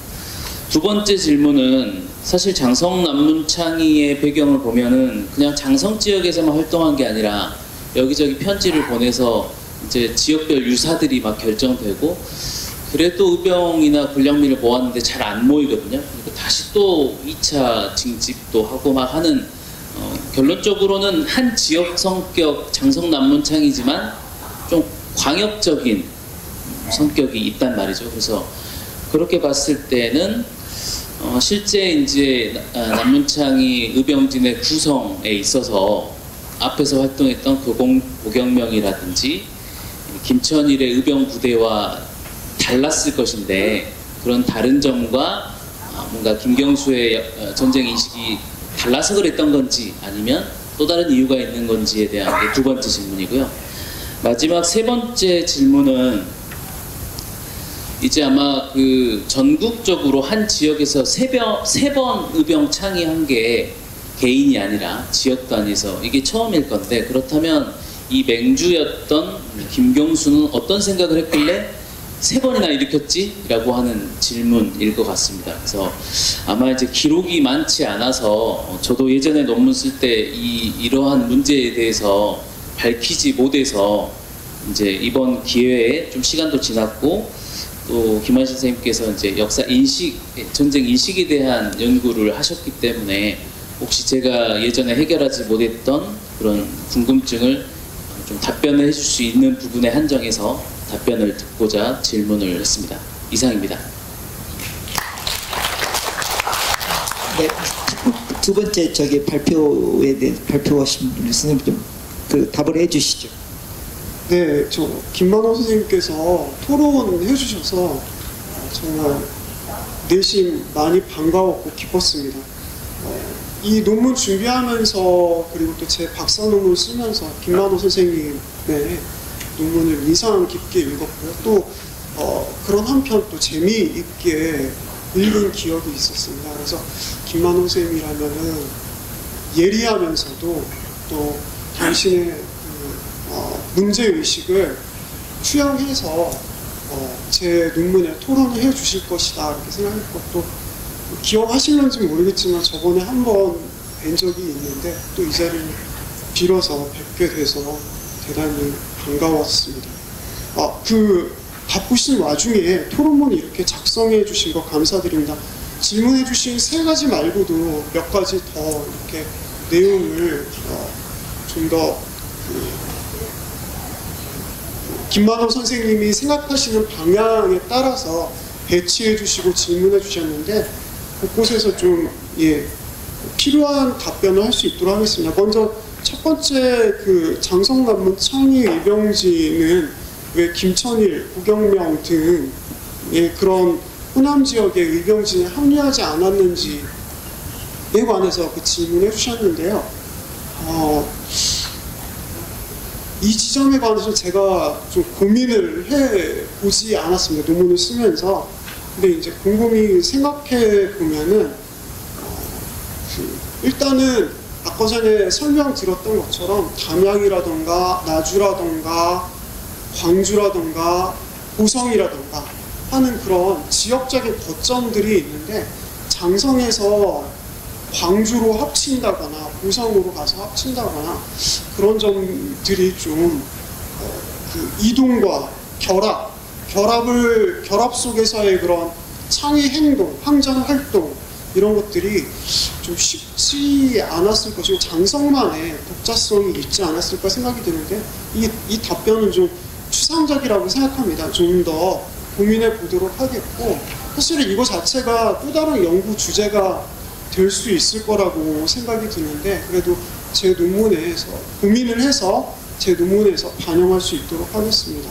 그리고 또 그에 따른 그런 그 장성 난문 의병진이 다른 의병진에, 호남의 다른 의병진에 참여하지 않은 그런 저변의 인식은 또 무엇인지에 관해서도 질문해 주셨는데, 그것도 좀 더 생각해 보도록 하겠습니다. 자, 그리고 전쟁 중에 3차례에 걸쳐서 그 장성 의병진이 창의를 하게 되는데, 각 회차별로 어떠한 인식들이 있었길래 3번이나 그 창의를 할 수 있었던 것인가 라는 그런 지점들을 물어보셨는데요. 창의에 대한, 그러니까 장성 난문 의병진의 창의에서의 그런 대체적인 태도 자체는 제가 논문에서 나름 밝혔다고 생각이 듭니다. 근데 그 사안별로, 그러니까 예를 들어서 정유재란에서의 창의 같은 경우에는 그 김경수 등의 그런 의병진 지휘부에서의 그런 현실 인식, 지금 상황이 어떠한데 다시 3번째로 결의를 해서 움직여야 된다, 그런 내용들이 옥천집에서 짧게 읽은 것 같은데, 그런 내용들을 좀 보완할 수 있도록 하겠습니다. 그 외에도 김경수 선생님께서는 제 장절 제목에서 역사인식이라는 표현을 쓴 것이 좀 모호하다라고 그렇게 말씀을 하셨는데, 저는 근데 이 지점에서는 이 조선의 4대부들은 경과사, 그러니까 사사성경과 역사서를 통해서 현실을 이해하고 현실 속에서 어떤 태도를 보여야 될 것인가, 어떤 실천을 해야 될 것인가 라는 지점에서 계속 고민하고 있었다고 생각이 듭니다. 그리고 정부에서의 그런 관료직을 맡은 사람들은 경과 사를 통해서 과연 통치란, 정치란 어떻게 해야 되는 것인가 라는 지점에서 계속 그 500년 내내 깊은 고민들을 거듭하고 그에 따른 정책을 내놓고 수정하고 실천하는 그런 과정들을 거쳤다고 생각을 합니다. 그런 과정에서 이전의 역사들에서 무슨 일들이 있었는가를 거울 삼아서 과오를 반복하지 않고 어떻게 하면은 좀 더 이상적인 통치로 다가갈 수 있는가, 이른바 하은주에 있었던 이상적인 통치로 나아갈 수 있는가를 고민했다고 생각이 듭니다. 그런 차원에서 역사인식이 중요했고, 임진왜란에서는 그런 그 이전의 역사인식 속에서 일어났던 전란과 극복의 과정들을 통해서 그 현실에서 과연 어떻게 실천할 것인가에 관한 전망과 결의를 생각해내고 그 원칙에 따라서 행동할 수 있었기 때문에 역사인식이라는 그 소제목이 대단히 저는 의미 있고 중요하다고 그렇게 생각이 듭니다. 그리고 그 끝에 표를 제시해 주셨는데 자칫 저는 이제 오천집과 그 다음에 남문창의록에 나타난 그런 김경수를 대표로 하는 전란에 관한 인식과 전란 극복을 향한 전망들이 보이고 있는데요. 그것은 김경수 혼자만의 생각이 아니라 의병진 지휘부와 그 다음에 의병 구성원들과 공유한 내용들이라고 생각합니다. 자칫 좀 낱낱으로 쪼개서 이해할 수가 있는데, 근데 그럼에도 이 표는 그래도 논문의 엄밀성, 과연 이러한 그 전란 이전의 조선이라든가 전란 발생에 관한 인식이라든가 이런 것들을 과연 누가 주도해서, 또 누가 참여해서 인식했는가를 밝히기 위해서는 필요한 표라고 생각을 해서 좀 제 맥락에 붙여서 쓸 수 있도록 하겠습니다. 마지막으로 그러니까 제가 그 논문에서 인용한 중국 역사들의 고사들 이것 자체를 보면서 쓰는 것이 장황할 수 있다라고 지적을 해주셨는데, 근데 이것을 각주로 처리하게 되면은 낱낱의 텍스트가 쪼개져서 파편화될 가능성이 있습니다. 지금 김경수 등이 인용한 이러한 역사적인 사례들, 고사들은 자신들이 하나의 목표의식, 전란을 극복하겠다라고 하는, 그리고 또 어떻게 행동하겠다라고 하는 구상으로 나아가기 위한 텍스트들이었고, 그런 텍스트들 통해서 사유들을 연결하는 그런 맥락이 생겨나는 것이거든요. 그래서 이런 점들은 좀 줄여보긴 하겠습니다. 각주 처리는 좀 어려울 듯합니다. 자, 이상입니다. 선생님 감사합니다. 충분한 답변이 됐을 거라고 생각하고, 그런 아쉬움은 있습니다. 근데 중국 고사가 여기 보니까 저도 읽어봤는데 내용 설명이 필요합니다. 사실 그렇지 않으면 좀 이해하기가 힘듭니다. 중묵이나 과명이나 이런 얘기들이 나오는데 그렇지 않으면 좀 이해하기 힘듭니다. 우리 오천공의 그 경문을 보면 그 중국 고사나 이런 걸 인용하고 쓰고 있는데 굉장히 논리적입니다. 사실은 그분 글이 굉장히 어떻게 보면 격정적이고 그 맹자 글하고 비슷합니다. 그래서 참 훌륭한 글이라고 생각하는데, 아마 그런 글을 보면 청년들이 분개할 수 있을 것 같아요. 저 같아도. 그 다음에 마지막 이제 세 번째 토론 제기를 하고 얘기를 계속하겠습니다. 네.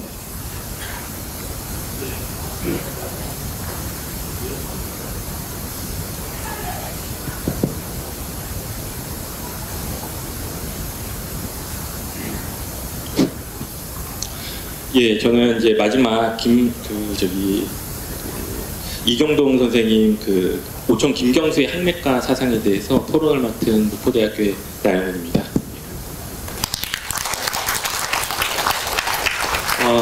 우선 굉장히 뜻깊은 자리에 이렇게 토론자로서라도 이렇게 초청을 해주셔서 굉장히 감사합니다.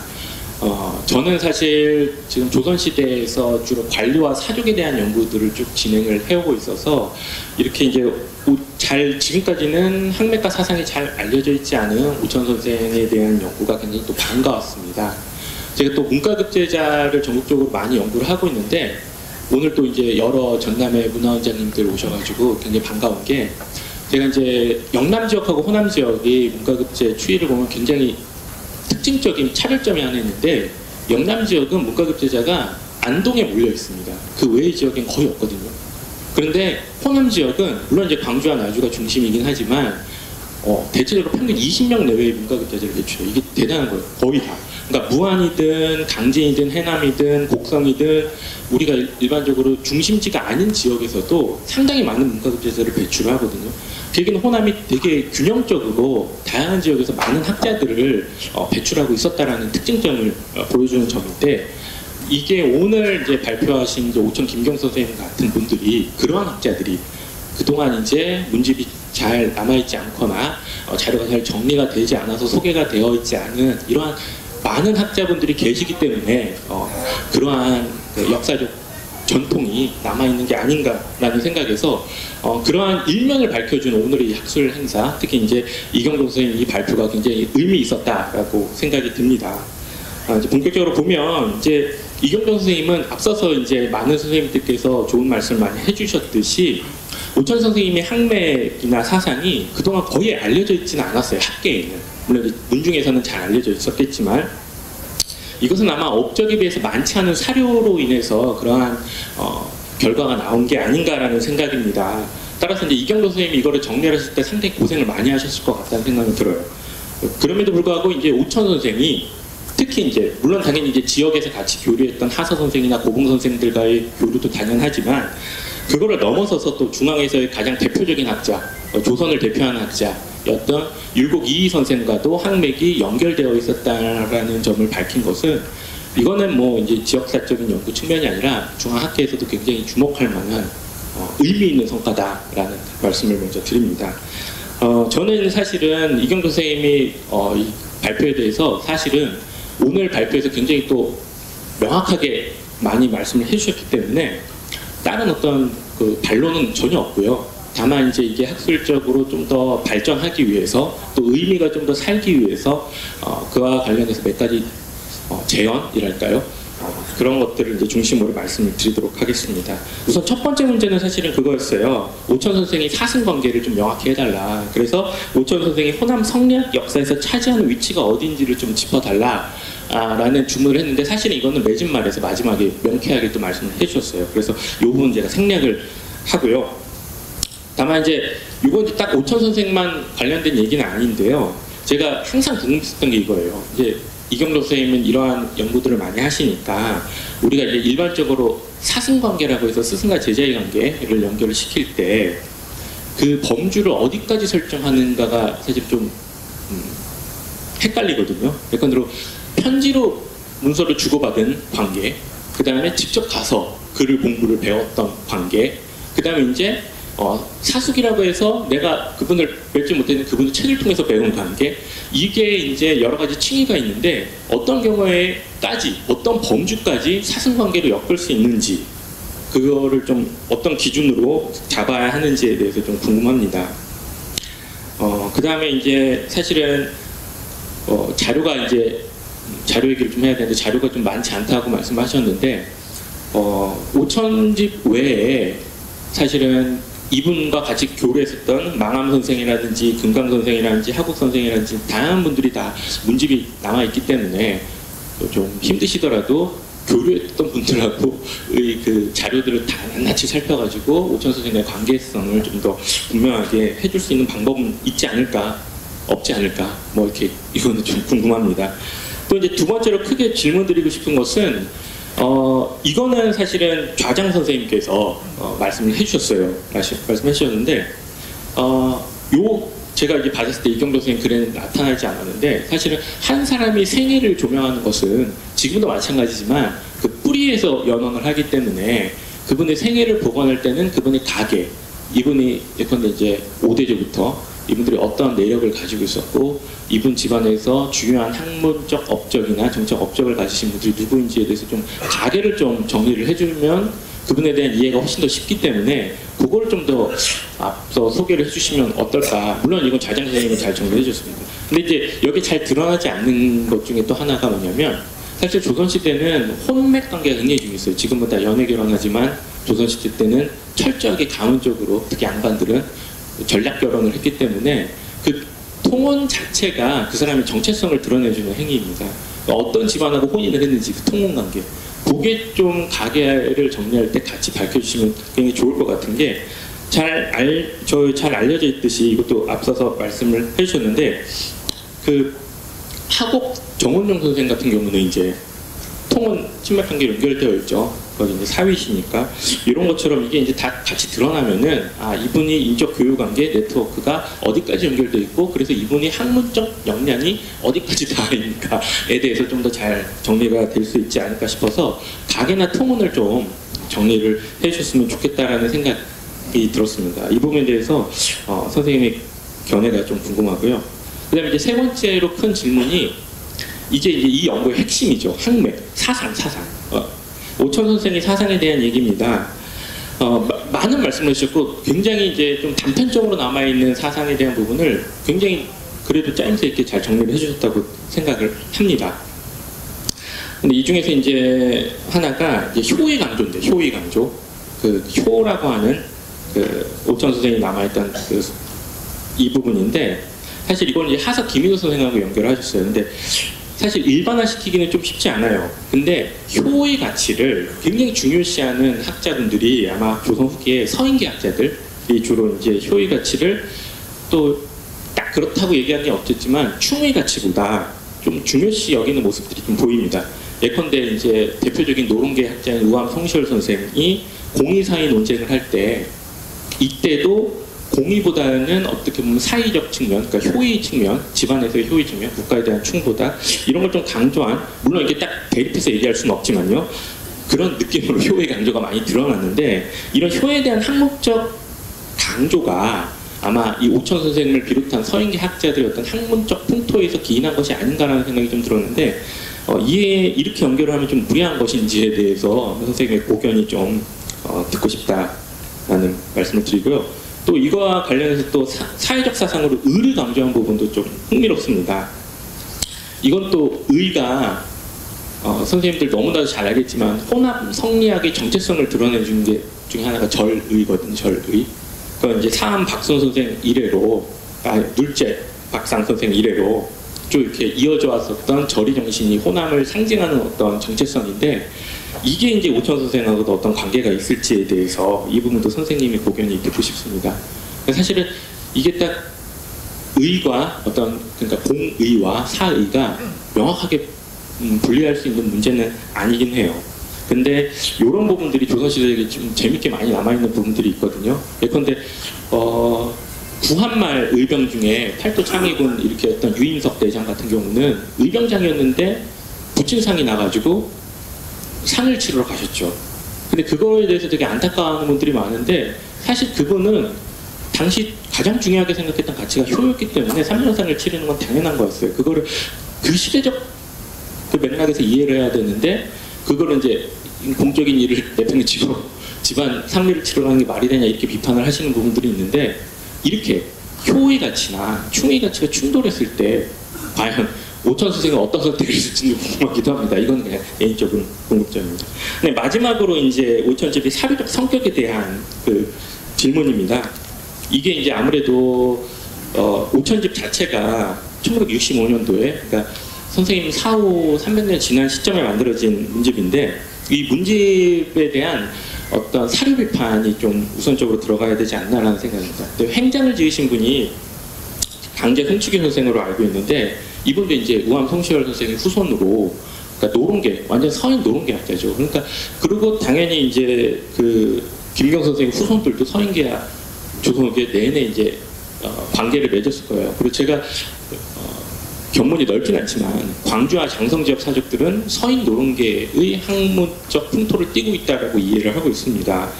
그래서 이제 이 사료를 볼 때도 이러한 맥락에서 좀 정리가 할 필요가 있기 때문에 자료의 성격을 우선 좀 소개해 줄 필요가 있지 않나라는 생각에서 이 말씀을 드립니다. 예, 이상입니다.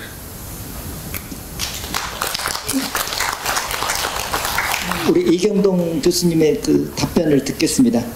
예, 그 짧은 시간임에도 불구하고 이렇게 좋은 질문을 해주셔서 감사드립니다.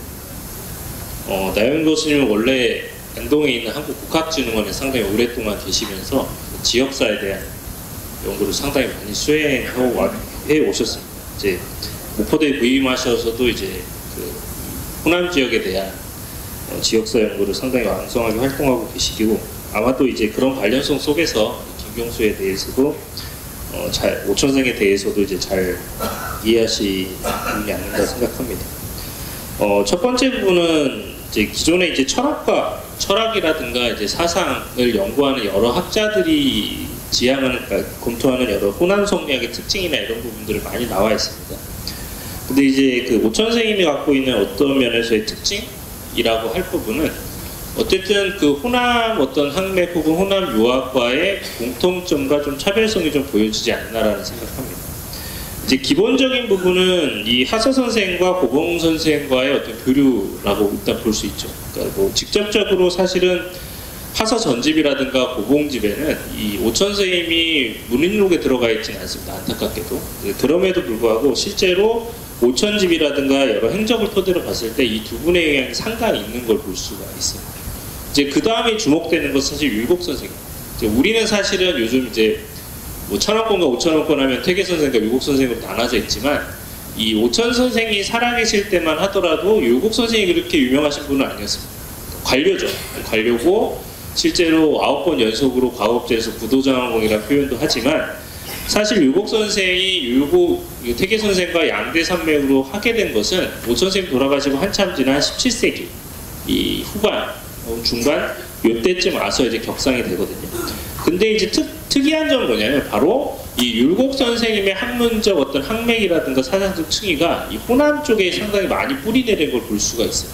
이제 그런 면에서 봤을 때 이 오천 선생이 율곡 선생과의 어떤 유사점을 보인다는 것은 이 호남에서 율곡학파가 성장하고 있는 어떤 흐름의 어떤 전 단계 이런 부분을 하나를 볼 수 있지 않나라는 생각을 합니다.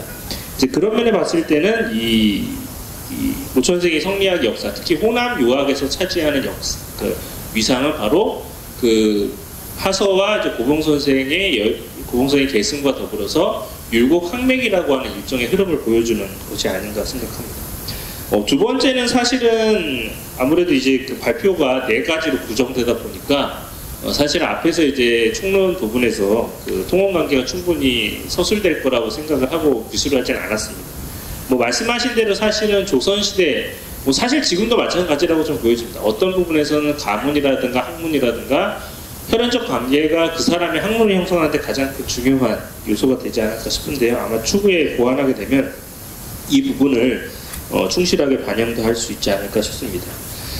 그리고 오천 선생의 사상에 대한 부분은 사실은 뭐 좀 무리할 수는 있지만 입지, 그리고 신, 효, 의로 4가지로 요약해서 발표를 했습니다.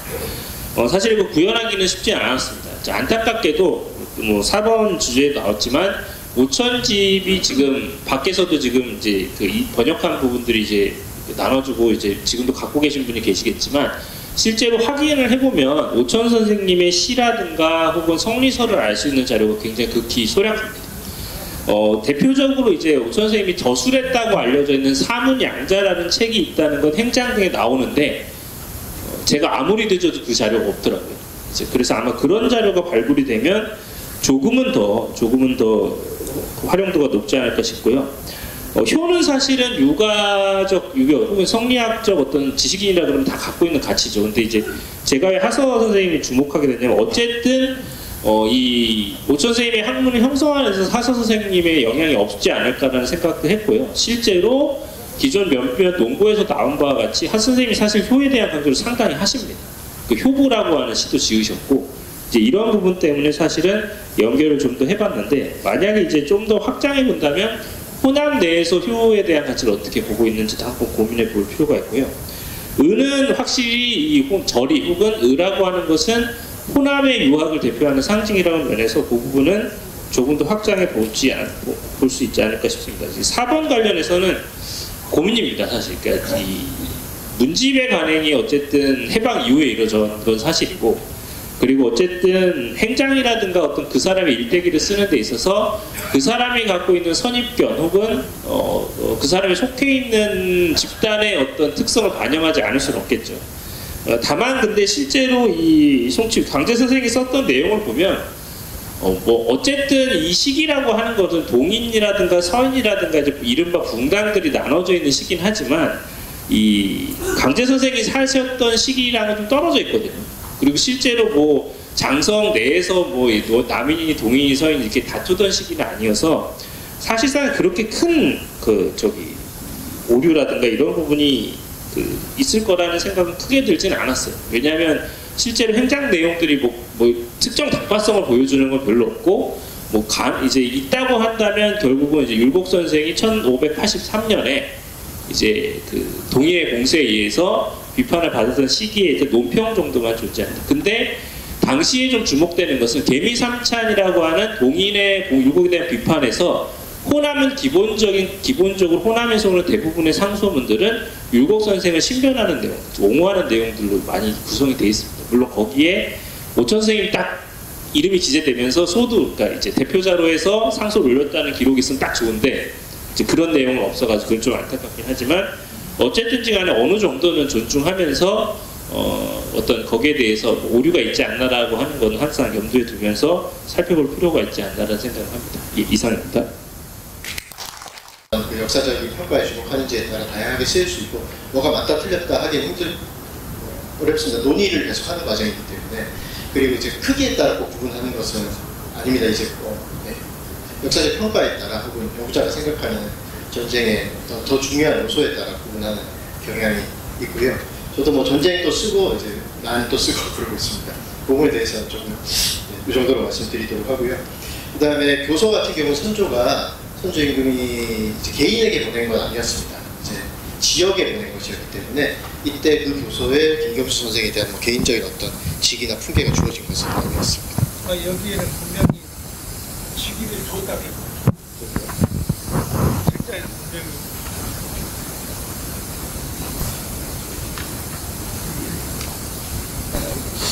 그래. 네, 다시 한번 제가 확인하겠습니다. 네. 너무 이제 지루하시죠? 제가 마무리하겠습니다. 오늘 여러 가지 지금 한참 예년 같으면 좀 서늘한데 요즘은 계속 더위가 계속되고 있는데 바쁘신 와중에 이렇게 많이 모이셔서 함께 해주셔서 너무 감사드리고요. 그 다음에 아까 이제 우리 남문창이하고 맹주 지금 오천 김경수 선생님에 대해서 오늘 조명하는 학술대회를 했는데 마무리하는 의미에서 이 남문창이가 지닌 의의가 여러 가지로 얘기하는데 첫째는 사실은 이제 참여 범위가 그러니까 29개 군 이상의 주군에서 모든 사람들이 참여했다는 것이고요. 그 다음에 남문창에 참여한 수를 보면 우리가 아는 선비들 외에 승려들도 있고 심지어 노비도 있습니다. 그래서 정말 신분 계층을 초월했다는 의미가 있고요. 그 다음에 이제 보통 이게 유병회라는 것이 정식 군대가 아니잖아요. 민간인들 만든 군대이기 때문에 사실은 전쟁하면 이기기가 힘들면 이길 수가 없습니다. 정규군에 이길 수는 그렇지만 그런 걸 초월해서 싸웠다는 것이고 그 다음에 보통 이제 다른 의병 같은 경우에는 이 의병들하고 그러니까 관병하고의 갈등이 있었거든요. 그런데 그런 갈등이 전혀 없었다는 거예요. 예를 들면 장성 군수했던 이규 같은 경우 지원도 하고 그것은 아까 어떤 우리 마지막 발표하신 분께서 얘기하셨는데 아마 율곡과의 관계, 사승관계로 아마 그런 영향이 있지 않느냐 생각이 되고요. 그 다음에 이제 대담 의병이 다른 데 같은 경우는 일회성입니다. 그런데 우리는 7년 전쟁 동안에 3차에서 계속됐다는 것은 이것은 어떤 전과를 따라서 대단히 획기적이고 괄목할 만한 업적이라고 봅니다. 남문창이가 비록 커다란 예를 들면 전세를 뒤질 만한 업적은 이루지 못했지만 일단 전쟁에 가면 죽게 마련인데 죽음을 불사하고 죽음을 불사고로 전쟁터에 나갔을 때 한 인간으로서의 겪는 고뇌나 갈등이 얼마나 심했겠습니까? 그런 걸 초월해서 국가를 위해서 목숨을 바친 의리는 정말 자랑할 만하고요. 제가 이렇게 들어오다 보니까 장성에 가끔 여러 군데 문불여 장성이라고 적혀 있더라고요. 저는 언젠가 그 생각을 우리 학생들한테 하는데 문불의 장성에 마찬가지로 절이 최고향이라고 쓰자. 그러니까 절이로서 최고의 고향이다. 아까 이제 그분을 추모하는 절 하자. 그것은 한 개인으로 할 수 없고요. 우리 군민들이나 또는 도민들이 전체 뜻을 모아서 그분 업적을 추앙하고 새로운 방향으로 우리가 널리 알리는 게 좋습니다. 이것이 역사의 교육이고 그 다음에 어려운 국제 정서에서 우리가 우리 민족의 정체성을 잃지 않고 이어가는 방법이기도 합니다. 저는 이런 오늘 학술대회를 계기로 해서 오천공의 업적이 많이 알려지고 모든 사람들이 추앙하고 예를 들면 하서와 더불어서 장성의 대표적인 인물로서 새로이 재정립될 수 있는 기회를 가졌으면 합니다. 그리고 정말 이번 학술대회에 3분 논문 발표해 주신 분들, 3분 토론하신 분들 정말 열성을 다해서 해주셨고 제가 말씀이란 진짜 감사의 말씀을 드리고요. 신진 학자들이기 때문에 아마 이분들에게 더욱더 놀랄만한 연구와 업적이 있기를 기원하는 의미에서 우리 이 6분에게 박수 한번 보내주십시오. 제가 12시 30분에 끝내기로 했는데 내가 10분 여기를 아까 40분 이전에 끝냈는데 정확히 40분 이전에 끝내겠습니다. 우리가 장성은 학문으로나 절이로나 독특한 DNA를 갖고 있다고 봅니다. 저는 어디에서나 우리가 DNA가 뭐냐 그것은 저는 우리말에서 갔다고 보거든요. 그게 대대로 내려온 알자다.